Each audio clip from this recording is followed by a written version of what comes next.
Hello everyone. In today's video, I'm going to show you exactly how to find the UPS tracking number from the receipt in 2026. So first of all, you need to start with your printed UPS receipt. Here, you need to basically look at the top or in the middle section of the receipt.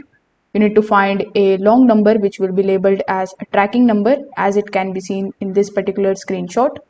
In some cases, it can be a shipment number. So it usually starts with IZ, which is followed by 16 characters. Now this is your official UPS tracking ID.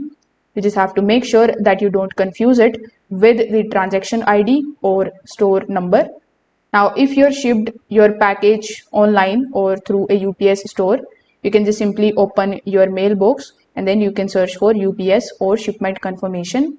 Afterwards, simply open the receipt email.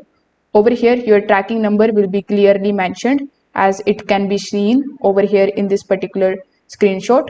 So it may also appear as a clickable link that opens the tracking details directly. You can then copy this number and then you can use it on the UPS tracking page. So if this video helped you out, make sure that you like this video and subscribe to the channel. Thanks for watching.